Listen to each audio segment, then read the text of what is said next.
Hello, BookTube. I'm here with the penultimate, I guess you would say, video for June on the Range. Now, June on the Range hasn't been the greatest for me this year, mainly because I could not find most of the books that I wanted to read this year. However, I have made do with what I did find. And this will be one of three videos that I've done. I've already done a video on the Ride the Wind, and that was a Western that I read, and another Western that I've read, which the video will be tomorrow. But I did not want to leave this year without reading the final two Westerns that Clifford D. Simak wrote in the 1940s. Now, I read 12 of them the first year I think it was the first year. This is the third year, I believe, of, um, of June on the Range. The first year was like I read the 12 Westerns that were published at the time. And I was waiting for the final two sort of volumes, volume 13 and volume 14 of the complete short fiction of Clifford Simak. And in this one, this has The Fighting Dock of Bushwhack Basin. And this was published in November 1944 issue of 44 caliber Western magazine. And that was not, as which is typical with most sort of pulp stories, was not the title that Simak originally, had for the submission. His title was Powder Smoke Prescription, and he received $150 for this story in July of 1944. So it was published quite soon after, and it was like I think it's fourth Western that to be published. Um, yeah, and it's in this edition. It's like 35 pages long. And the other thing that I wanted to mention was that on the cover they misspelled the word bushwhack. They just spelled it Bushwack rather than they should have pronounced it Bush then Whack. So that was a misprint on the cover. But I found this a rollicking good story.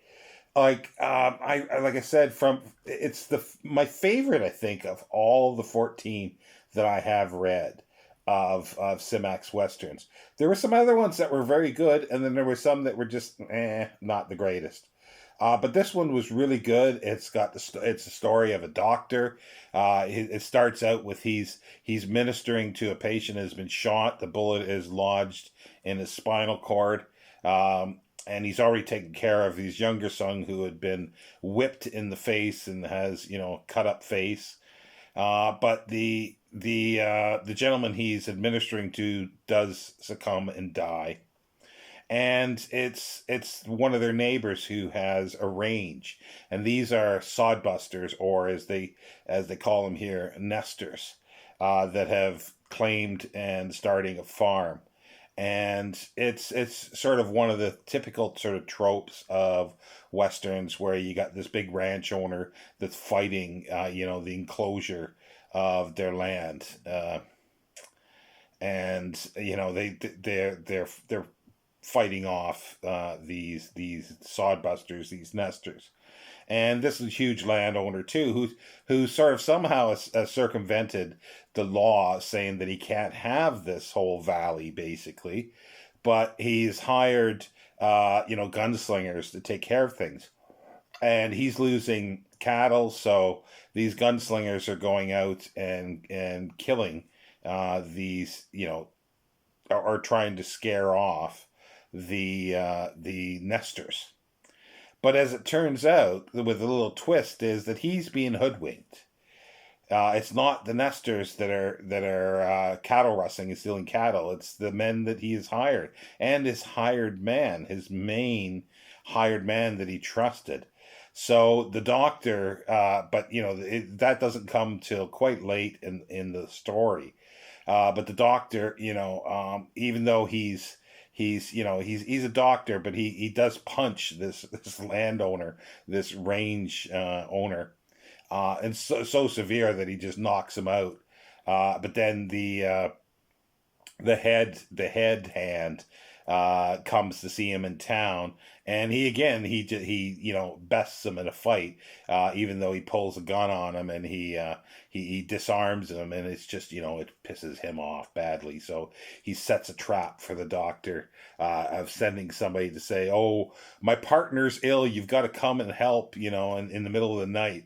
So they bushwhack him, in other words, a whole group. But he is saved by the daughter of the woman that he was administering to at the beginning of the story.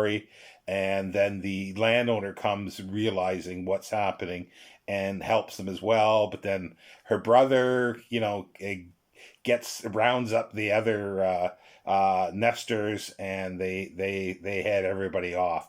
But it's just pretty good because his hero is not a gunslinger. He does know how to use a gun. He knows clearly how to use his fists.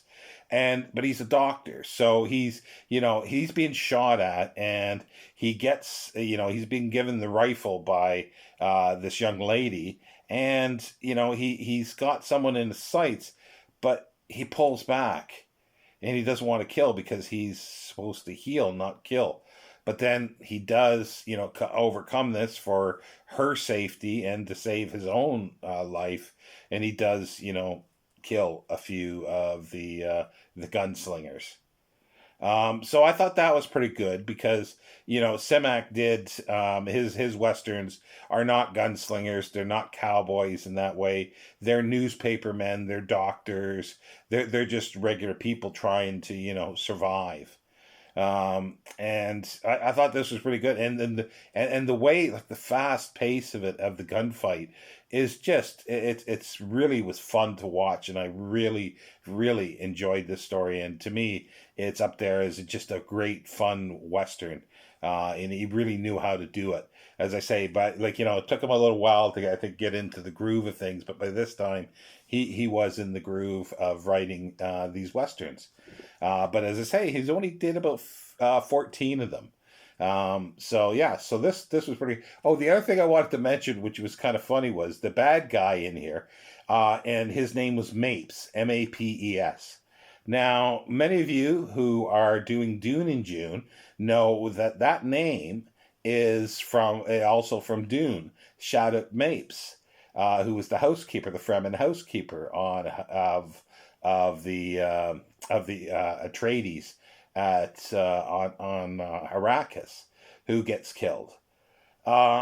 I'm not saying, and I'm not saying in any way that this is where it's from, but I just like those little coincidences that do happen when you're reading or things like that, where, it's not a popular name to see.